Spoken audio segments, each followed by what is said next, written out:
حسن کو قتل کر دیا، لیکن نہیں یہ ان کی سوچ تھی۔ آج بھی میدان کربلا کا چپا چپا 10 محرم کے دن یہ پکار کر کہہ رہا ہے، تو زندہ ہے واللہ، تو زندہ ہے واللہ، میری چشم عالم سے چھپ جانے والا۔ جیسے ہی امام حسین کی شہادت ہوئی نا، عجیب و غریب واقعہ ہوا۔ آسمان سے ہوا برس بہنے لگی، تھوڑی ہی دیر میں دیکھتے دیکھتے پورا اندھیرا ہو گیا، بازو کا آدمی کی صورت تک نظر نہیں آتی تھی، اتنا اندھیرا ہو گیا تھوڑی دیر کے لیے۔ تھوڑی دیر کے بعد دھیرے دھیرے اجالا ہوتے گیا، اور لوگوں نے دیکھا کہ آسمان سے بھی خون ٹپک رہا ہے، آسمان سے بھی خون ٹپک رہا ہے۔ اس دن کربلا کے جو پتھر کو اٹھا کر دیکھے، وہ پتھر میں خون ہی خون نظر آتا، تازہ خون نظر آتا۔ پتہ یہ چلا کہ امام عالی مقام کو یہ لوگوں نے شہید تو کر دیا، لیکن اللہ تعالیٰ نے اپنے پاس ان کے مرتبے کو بہت بلند کر دیا۔ یہ سمجھ رہے مر گئے، لیکن اللہ رسول اور اہل بیت اور ایمان والے اور اہل سنت والے یہی کہتے ہیں، امام حسین مرے نہیں، امام حسین شہید ہوئے، اور امام حسین آج بھی زندہ ہے، اور انشاءاللہ قیامت تک زندہ رہیں گے۔ یہ تیرا ہی کام تھا اے حسین، سارا گھر کا گھر بھی لٹا دیا، نہ زباں پر ہے کوئی شکوا گلا، ہم بے کسوں کا سلام۔ یہ امام عالی مقام کی ذات بابرکت ہے۔ اور امام عالی مقام جب شہید ہوئے، بڑا عجیب و غریب واقعہ ہوا۔ مشکاۃ شریف کی حدیث ہے، پیج نمبر 571۔ ایک حضور کی آزاد کردہ لونڈی ہے جس کا نام سلمہ ہے، وہ کہتی ہے کہ میں ام المومنین، حضور کی بیوی کا نام بھی سلمہ ہے اور آزاد کیے ہوئے غلام کا نام بھی سلمہ ہے لونڈی کا۔ وہ کہتی کہ میں ایک مرتبہ حضرت ام المومنین سلمہ کی خدمت میں حاضر ہوئی تو کیا دیکھتی ہوں کہ ام المومنین رو رہی ہے۔ میں نے پوچھا اے ام المومنین، رونے کی کیا وجہ ہے؟ تو ام المومنین کہتے ہیں میں نے ابھی خواب میں میرے سرتاج محمد رسول اللہ صلی اللہ علیہ وسلم کو دیکھا کہ جن کے بال بکھرے ہوئے ہیں اور گرد و غبار جن کے چہرے کو لگا ہوا ہے۔ میں پوچھتی ہوں یا رسول اللہ صلی اللہ علیہ وسلم، ہمارے ماں باپ آپ پر قربان، یہ کیا حال بنا لیا؟ تو حضور کہتے ہیں اے سلمہ، ابھی میں کربلا سے آ رہا ہوں، اور آپ کے ہاتھ میں کیا؟ تو بوٹل، اس میں اب امام حسین اور ان کے ساتھیوں کا خون ہے۔ یہ حدیث ہے، حدیث مشکاۃ شریف پیج نمبر 571۔ اگر ہمارے رسول زندہ نہ ہوتے، حیات نہ ہوتے، تو اب مشکاۃ شریف کی کتاب کو سب مانتے ہیں، بخاری، مشکاۃ، ابو داؤد، ابن ماجہ، ترمذی، یہ کتابوں کو کوئی نہیں سکتا۔ یہ پیور عربی کی حدیث کی کتابیں ہیں، اگر کوئی اس کو جھٹلائے گا تو وہ اسلام سے خارج ہی ہو جائے گا۔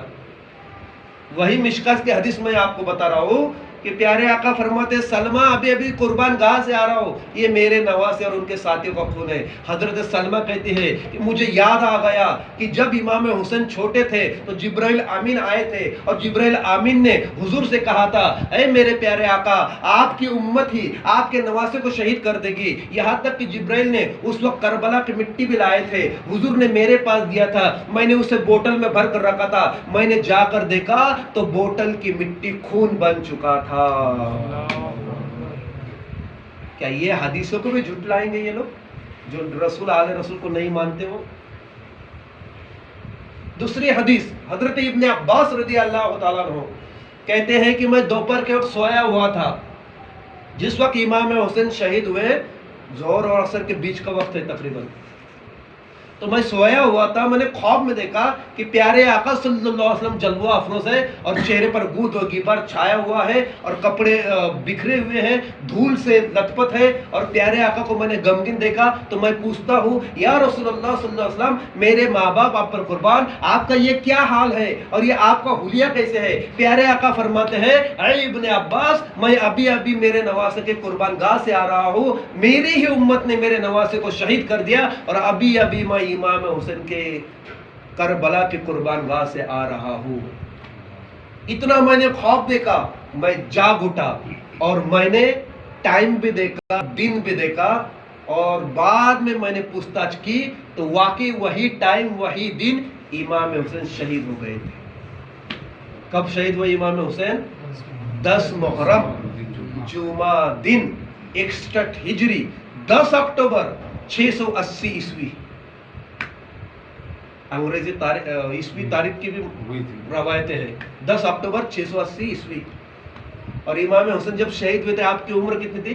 56 سال 5 مہینے 5 دن. ڈیپ میں جائیں گے نا آپ تو آپ کو ڈیٹیل میں دے گا، پورا ڈیٹیل. وہ کتاب اگر میں خطبات محرم لاتا نا تو 72 لوگوں کے نام پڑھ کے سناتا تھا میں. اب میری یہ کم قسمتی کہ مجھے 72 کے پورے نام یاد نہیں ہے، ورنہ کتاب سامنے تو نہیں ایک کے نام پڑھ پڑھ کے سناتا کون 72 ہے. اتنی ڈیٹیل معلومات دی ہے. جب آپ وہ ڈیپ میں جائیں گے سمجھیں گے تب نہ سمجھ میں آئے گا. تو ہمارے امام علی مقام اسلام کے لیے شہید ہوئے، دوسری کوئی وجہ نہیں تھی. یہی ان کی تمنا تھی، میرے نانا کا دین اور نانا کی شریعت ہمارے نانا کے امت تک پہنچے. اور امام حسین کی اپنے بیٹا کو یہی نصیحت تھی، اے میرے بیٹا زین العابدین، بڑی سے بڑی تکلیف آ جائے، بڑی سے بڑی آزمائش آ جائے، ہر حالت میں نانا جان کی سنت کی پیروی کرنا اور نانا جان کے شریعت کو پامال ہونے نہیں دینا. یہی آخری نصیحت تھی. امام حسین کا جو سلسلہ چلا حضرت زین العابدین سے چلا، اور امام حسین کی شہادت کے بعد بھی بہت ساری لمبی چوڑی داستان ہے، ہو یہاں پر ختم نہیں ہوا. ابھی اس کے بعد یزید نے مکہ مکرمہ مدینہ منورہ پر حملہ کیا، وہاں کئی صحابہ اکرام کو شہید بھی کیا. مدینہ مسجد نبی میں 3 دن آزان نہیں ہوئی، اپنے گھوڑے وہاں پہ بندھوائے. اس کے سپاہیوں نے پاک دامن عورت کو اپنے لیے حلال کیا. بہت سارے واقعے تھے. خانہ کعبہ کا گلاف جلایا. اتنی بے حرمتیں یزید نے کی. پھر کیا ایسے یزید کو آپ مومن کہیں گے؟ کوئی مومن نہیں کہے گا، امیر المومنین بھی نہیں کہے گا. پتہ یہ چلا کہ جو اہل بیت کے دشمن ہیں وہ اللہ کے بھی دشمن. سوال میں نے کیا تھا نا آپ سے، 4-5 دن ہو گئے، ابھی تک میں نے بھی جواب نہیں دیا. انشاءاللہ کل دوں گا. کل مجھے یاد بھی دلانا اگر میں بھول جائے کہ وہ مولانا اس کا جواب کیا ہے. تو اللہ تعالیٰ سے ہم یہ دعا کریں گے، اللہ تعالیٰ نواز رسول جگر گوشی علی بطول اور ان کے جتنے بھی شہدائے کربلا ہے ان کے خون کے ایک ایک قطرے کے عوض میں اللہ ہمارے گناہوں کی مغفرت عطا فرمائے، اور اللہ تعالیٰ ان کے غلامی میں اپنی زندگی بسر کرنے کی توفیق عطا فرمائے، اور ان کے نقش قدم پر چلنا ہمیں آسان فرمائے. سبحان ربک رب العزت عما یصفون وسلام علی المرسلین والحمد للہ.